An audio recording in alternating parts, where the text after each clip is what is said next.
round of applause. How many of you ever saw us when we performed back at Pleasure Island back in the day? Yeah? A smattering of you. Good. Wow. Thanks for sticking around. For those of you who've never seen us before, they kind of brought us over from Pleasure Island to Disney's Hollywood Studios. And kind of like all the Hollywood productions, this is a collaborative effort. Okay? And you guys are going to be our collaborators. We're going to come to you throughout our show, ask for different suggestions, and then we'll create instant theater here together. So remember when you're shouting things out that this is, however, still Walt Disney World. There are words, ideas, and concepts that have ceased to exist here at the most magical place on earth. Alright? We're going to keep it family friendly today. Now, I cannot do this by myself. Please help me welcome the rest of the cast. We have Joy, Dylan, Ray, and John. Hello, everybody! Alright, to get us started here today, I'm going to ask you to shout out any noun. Alright, Turtle is the first thing I heard clearly. Now, somebody who can take the word turtle, put it into a short sentence or phrase, raise your hand if you can do that for me. Yes, right here, turtle. the turtle that I shot. The turtle that I shot. Wow! You're going to be so surprised to hear this, but that happens to be a very famous poem. Yes. And we happen to know that poem. Yeah. We're going to tell it for you now and never again that famous poem entitled The Turtle Got a Shot. The turtle I shot. Jeremy was a lonely boy living in New York. He found a turtle in the sewer. Poked it with a fork. Jeremy managed to grab the turtle. Named it Stan. Hid it underneath his bed. It was his own little privately shelled man. He tried to put it on a leash. And take it for a walk. But sadly, that took almost a week. Jeremy couldn't talk. Jeremy's dad said nothing could be diseased. They can't live here.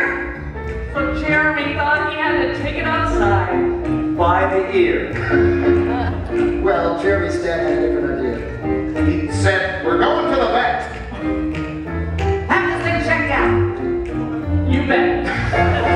He took a little terrapin. Found out he had rabies, it's true.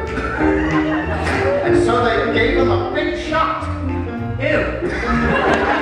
So there was that day. When they saw a turtle newly filled with pep. Yes, he was disease-free. That's what he got. And that's a story that he told about this turtle that I shot. Oh, yeah. About this turtle that I shot. Oh, yeah.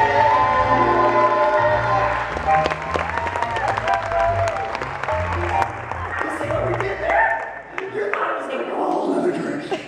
Hey, in Hollywood and in the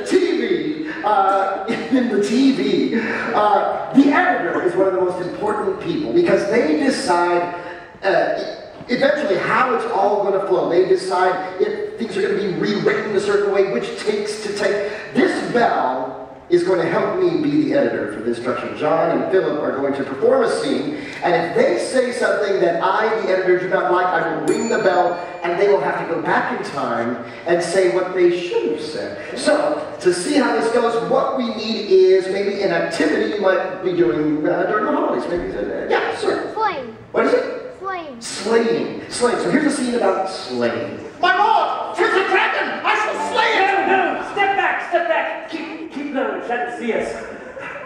I I'm not going to lose you. I'm not going to lose you. You are my liege and master, lord. I will slay the dragon. You have my right arm. Without my right arm, I'm no longer ambidextrous. I only have one arm. My lord, I owe you my life, for you did save me from bubonic plague by slaying those rats when I was but a tiny child. It was my pleasure to do so. I regret that every day of my life. But my lord, I have You're impulsive, that's why. I'll slay the dragon. I'll kill that present. I'll turn over the cart. No rhyme or reason. You must calm your mind. really want to slay that? No! Did you hear what I'm saying? Let the dragon be. The dragon's not hurting anybody. Been killing sheep. Improv. It's been capturing maidens. Sitting on a big old pile of gold waiting for a short guy to show up. Kill it now. Kill it now. I am burning! Back, I say. It worked. The voice is mightier than the sword. That's not how that's supposed to go. I've slain a dragon with my voice. I'm godlike. I have great projection. I have no speech impediments, therefore it worked. Oh my lord, I fear my third-degree burns. Oh, silence, take you, idiot. You are. You're cut up. You look like ground beef. You look like beef Wellington. You don't look good. Well, someday, my lord, we will live in a society where all will be cared for. We will no longer have to survive on our own, and they shall call it Obamacare.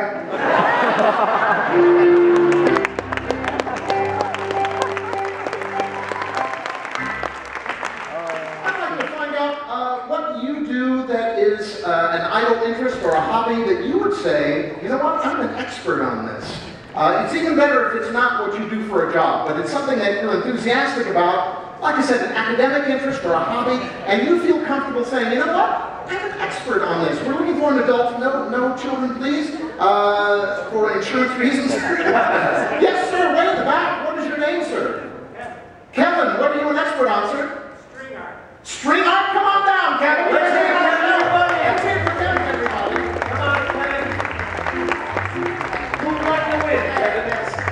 Now, while Kevin is making his way to the stage as an expert on string art, I should just remind you that the Hollywood Studios here is a working film and television production studio, and so we thought you could be the studio audience for one of America's favorite information programs, Up Your Alley, where you'll get to go up the alley of this week's topic, string art. And of course, we couldn't do the show without the host, so let's give a round of applause to the host of Up Your Alley!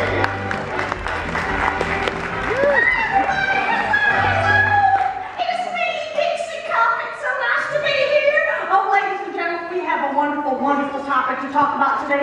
It is string art. I know, look at the excitement. I know. Well, we're going to get to know everybody here today, and I just want to make sure that everybody knows that the string art, I want those questions to be right there in your head so that when we get our experts out here, we can get those questions ready for them. All right, ladies and gentlemen, without further ado, let's get the rest of our experts.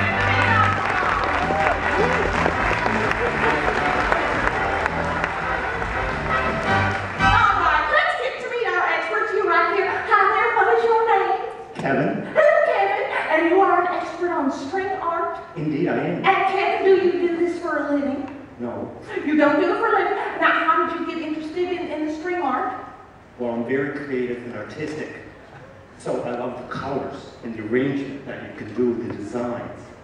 I can use my mind, expand my artistic ability. Isn't that exciting? All right, here's Kevin. What's your name? Hi, Percy Chance, and I am the string art critic for the Orlando Sentinel. All right. How long have you been doing that, Percy? I've been doing this for 32 years. Really? And then it's just specifically string art? The string art critic for the Orlando Sentinel. Oh, all right. I didn't know. I specialize There was a string art. section dedicated to the Orlando Sentinel. Yeah. Okay, and finally there at the end, what is your name, dear? Hi, my name's Blicky. Hi, Blicky. Yeah, and I'm an expert on string art, and that's one of my classes at school, because I can take the string that's in the circle, and I can make all the little, like, you know, Jacob's ladder and all that stuff with it, and I'm really better than all my friends at it. I think it's because my budget used to tie me up a lot, and I had to figure out ways to get out of it, and then once I got out of it, I got really creative, because I got bored because it was still locked in the closet. Well, now we're going to go out to you folks out there. Raise your hand if you have a question for any one of our experts. What's your question, dear? Is string art a hard thing to do? Let's find out. All right, Kevin, is it hard to do? It's very tedious, put the nails in the wood. First you put the velvet, then you put the nails. So then you have to figure out where to twist the string around the nails to get the proper design. Yes. Lindy, is it difficult? I think sometimes it can be really difficult depending on how long the string is that you're working with. I prefer to use a string about like this long because sometimes the string is really this long. And it is about the nails. It's about getting it around the tips of your fingers and sometimes you feel the circulation and maybe you can't get out. Yeah, it's really weird. Did you notice that it's a weekend and I don't have to take my meds? Question. Raise your hand if you have a question. Yes, you have a question. I see a little hand right there. Yes, what's your question here? Well, we're going to get to that in a minute. Right behind there. What is your question here? Yes. Do you like string art? And Lincoln, we'll start with you with that first question. Why do you talk so fast? I didn't know that I talk very fast. I think you're just listening slow.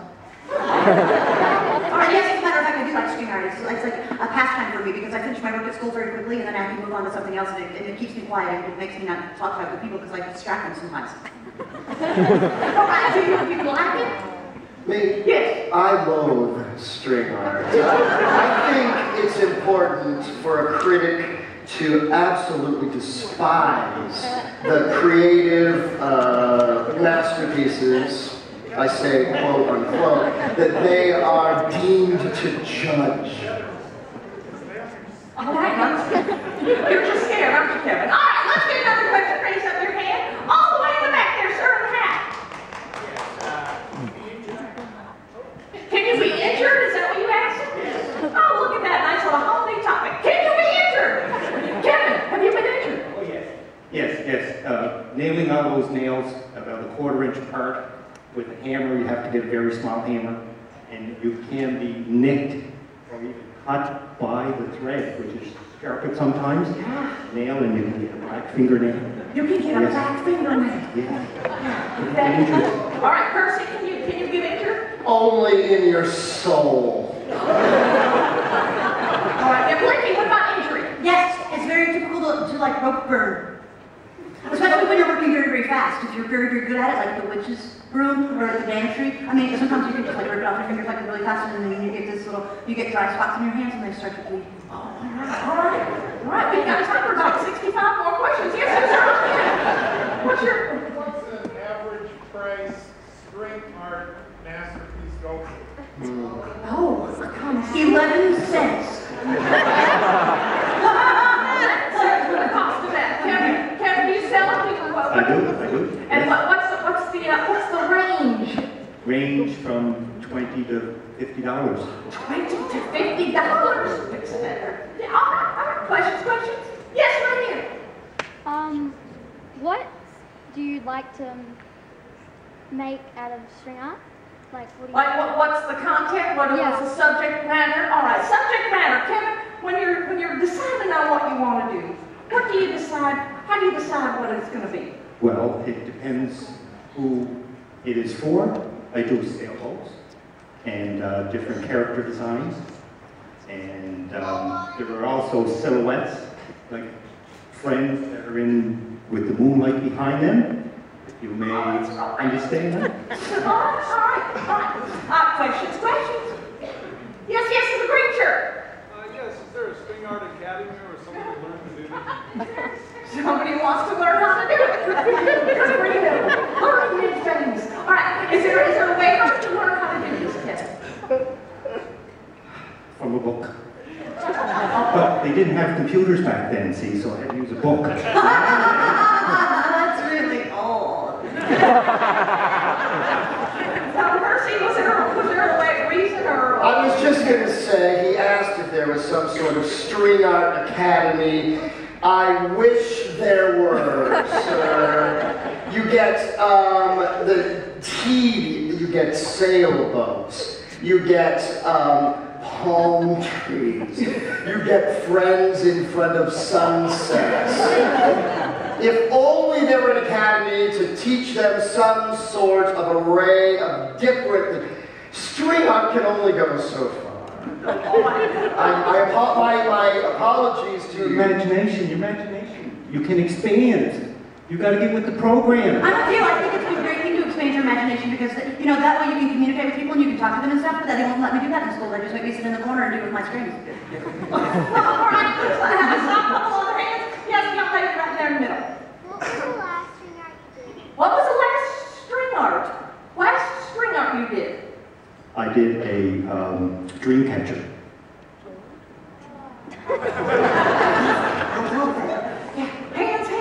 Hands. Yes, back there. Do you have to wear safety goggles? Safety begins with that. All right, now, Kevin, you have to wear some sort of safety garment. I mean, I have never worn safety goggles, no. You're a risk taker. I am. I live on the edge, the cutting edge. All right, yeah. Percy? I like to take a pair of safety goggles and a roll of black duct tape. Put the tape across the goggles, and then I can gander at the art for hours. And Wendy, do you find that you do anything that for safety protection? Well, sometimes I don't want to get caught by the teachers that I'm doing this, so I put my hands on my desk. Okay, yes, right here. Have you ever made a Mickey Mouse? Wendy, have you ever made a Mickey Mouse out of your? No, not on my strings. I can't really make a Mickey Mouse out of my strings between my two hands, but I have made it out of a balloon. You twist the balloon in the ears and stuff. But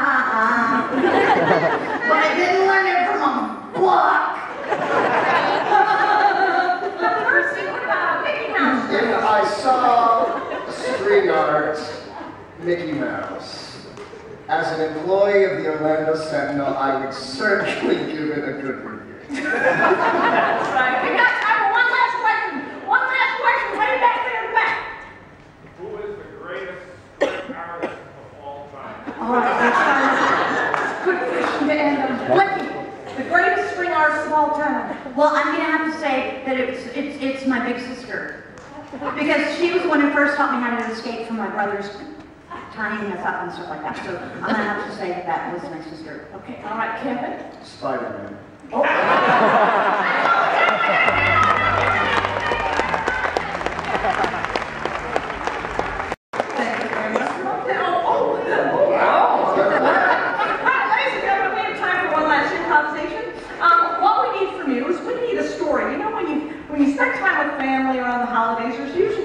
That one story, something happens, or just, you know, maybe the holidays didn't go quite as you had planned, and you always talk about it every holiday. Does somebody have a story like that they would like to share? Something that went wrong? I know people who've set their Christmas tree on fire, or something like that. Anybody have a story? Alien abduction. Well, no, a true story. Something that actually happened to you. Yeah, like I don't know, you go to your Aunt Rita's. Yes, sir, the green. What's your story? Yes, instead of a Christmas company bonus, I got a Jelly of the Month club. All right, so what is your name, sir? Adam. Adam. So Adam got a Jelly of the Month club. And is that a true story? No, I actually got it from a movie. No, you got it from a movie. I thought so, because I think I just saw that movie yesterday. Yes, what's your story? Well, we were taking care of our friend's dog, and Christmas morning we found it dead. Oh, nice. Okay. This sounds like a winner. Yeah. Okay.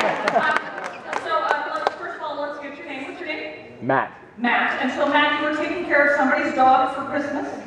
Yeah. And Matt, whose dog was that? The Anderson's dog. Anderson's dog. What kind of dog was it? Some sort of It was a pug. This is a very sad story. Okay, so Matt, you were taking care of Anderson's dog for Christmas, and what happened? You came there and... Christmas morning we went to go take care of it, and it was just stiff. It choked Christmas overnight. morning you go over there to take care of the dog. What was the dog's name? What was his name? Her name was Marie. Marie. Her name was Marie. Marie, the pug. And you get there, and Marie the pug is there lying stiff. Completely. I know it's going to be holiday song. We're going to make it fun. And so was she old? What happened? She ended up choking on something. She had choke. Isn't this lovely? Okay. So Matt, so Anderson's dog, who's Anderson to you? A family's friend. It was our parents' friend from high school. They're Your parents' friend from high school is who Anderson is? No, the Andersons, their last Our name. dad were football coaches. Okay, your dad and, Oh, okay, never mind. and Anderson's dad were coaches together. That's how you know each other. So you're Okay. taking care. And where had Anderson gone? They were just away. They were down here in Florida. Oh, they came to Florida. And where did this all happen? We were in Virginia. You were in Virginia. So Anderson's family, they're all going to Florida for a fun vacation, and you show up Christmas morning. And how did you actually tell them? We called them and On Christmas. You called them on Christmas. Oh, yes. Okay, perfect. Well, you know, we're going to make up our last improvisation based on you guys and this wonderful story about the poor little pug. For the holidays. How about we do that? We're going to make it up off the tops of our heads because it's going to blow your stockings right back to the North Pole. You know what? I love to start this song, but I think Philip's much better than it. I'm the veterinarian. I have bad news about your friend so furry. Please, when I tell you, don't get in a fury. I'm afraid there is no Marie Curie. Happy Christmas, your dog's dead. Happy Christmas, your dog's dead.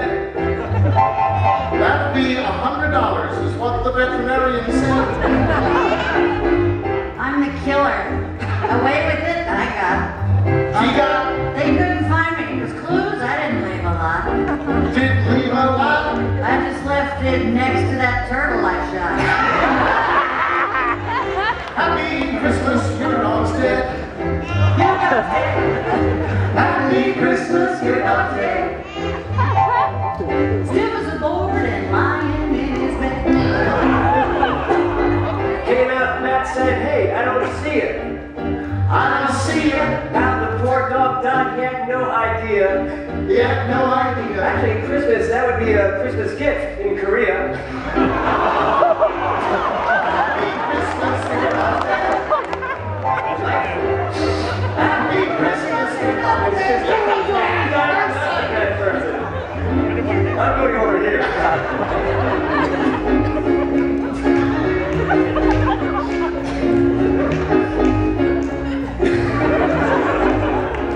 Well, that happened to me once. I don't mean to boast. Don't mean to boast. Because you know that dog to someone they meant the most. They meant the most. I think it's great for a Christmas roast. Happy Christmas, your dog's dead. Your dog's dead? Happy Christmas, your dog's dead. I'm giving it a try next year. Go ahead. Come on. Hey, I'm Max. I'm the one who found Marie. Found Marie. Anderson was sad, but just bequeathed his dog to me. Bequeathed dog to me. We dressed him in swaddling clothes now and put him in the nativity. Happy Christmas, your dog's dead. Your dog's dead. Happy Christmas, your dog's dead. In a manger, that's what I said. Of this story, I've had enough.